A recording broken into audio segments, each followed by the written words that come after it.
The Genesis Communications Radio Network proudly presents The Alex Jones Show, because there's a war on for your mind.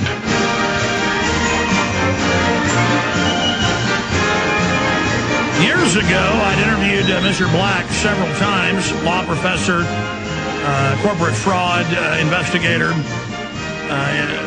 one of the top investigators that went after the Keating crooks and others, the SNLs, and they got memos where they were talking about we want him dead and things like that. Now the Ponzi schemes are even larger and more dangerous, and he has a lot of courage to be doing what he's doing. But I wanted to play a little clip from Bill Moyers, because to see this on national television, not just on our local TV show or on a syndicated radio, I mean, that's big to have Mr. Black on with us now talking about this, but to have it on Bill Moyers caused a huge buzz, and people really started realizing what we were facing. Here's a quick clip. Then Bill Black, the former director of the Institute for Fraud Prevention, now teaches economics and law at the University of Missouri, Kansas City. During the savings and loan crisis, it was Black who accused then House Speaker Jim Wright and 5 U.S. senators, including John Glenn and John McCain, of doing favors for the SNLs in exchange for contributions and other perks.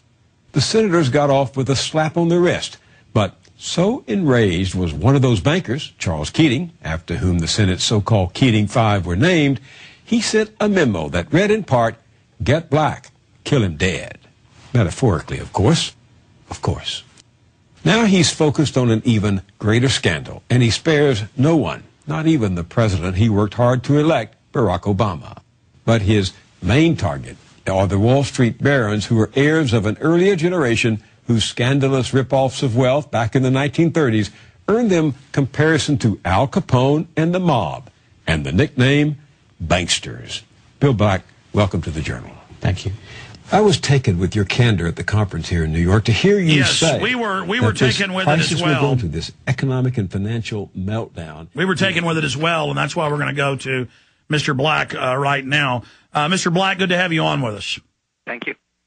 Okay, you got the floor for the rest of the hour, and I don't want to take much more time than that, because I want you to be able to complete the interview that you've been gracious enough to do with us there in your offices.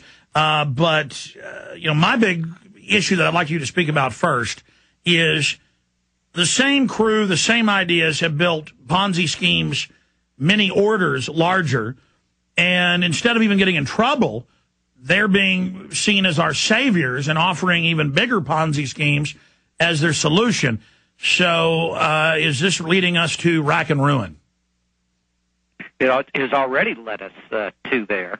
But you're right, unless we remove this ideology and these folks from power, they will produce recurrent, intensifying crises. In layman's terms, what are we currently facing? Who's guilty? How do we stop it?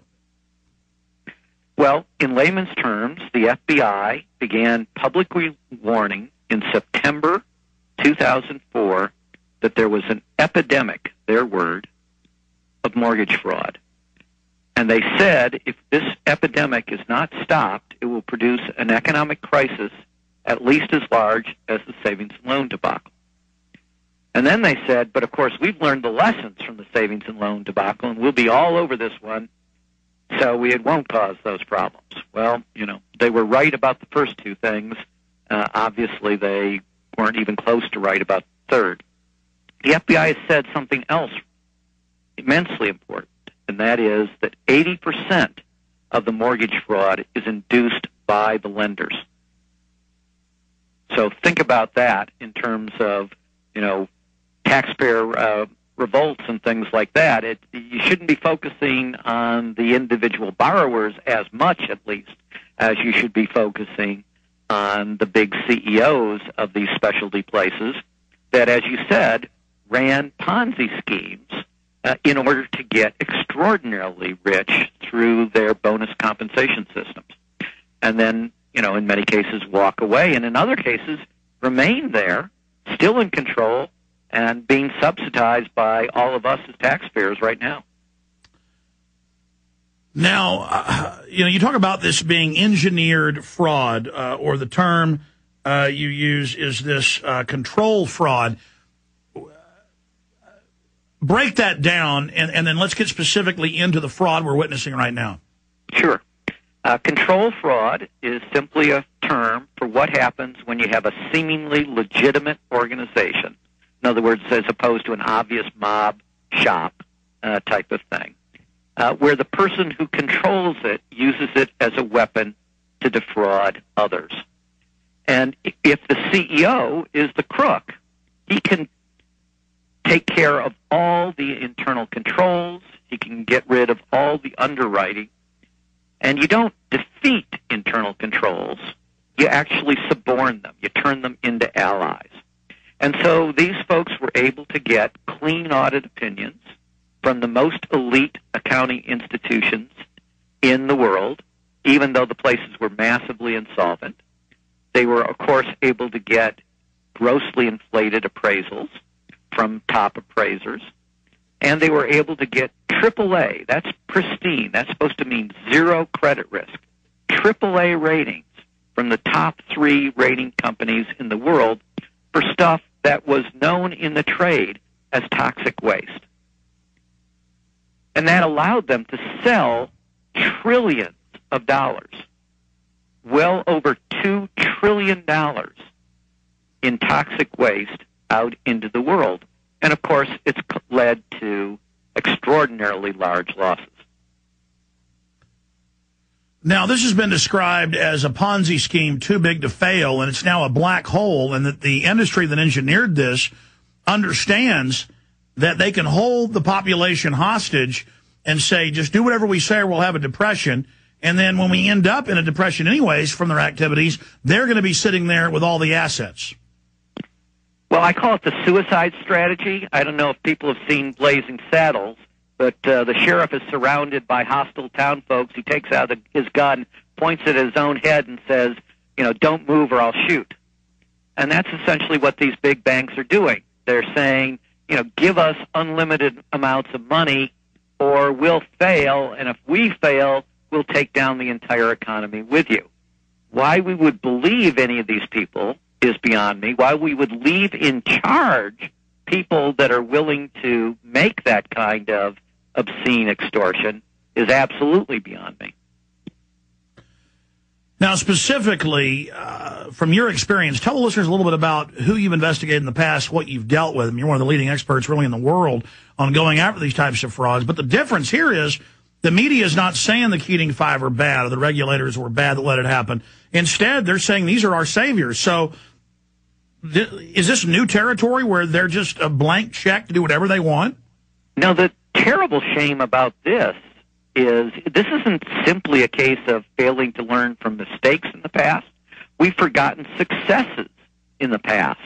So during the savings and loan debacle, for example, we actually looked.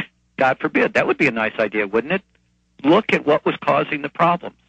We had a national commission. I was the deputy staff director on that. It concluded, after looking at all the major failures, that at the typical large failure, fraud was, their words, invariably present.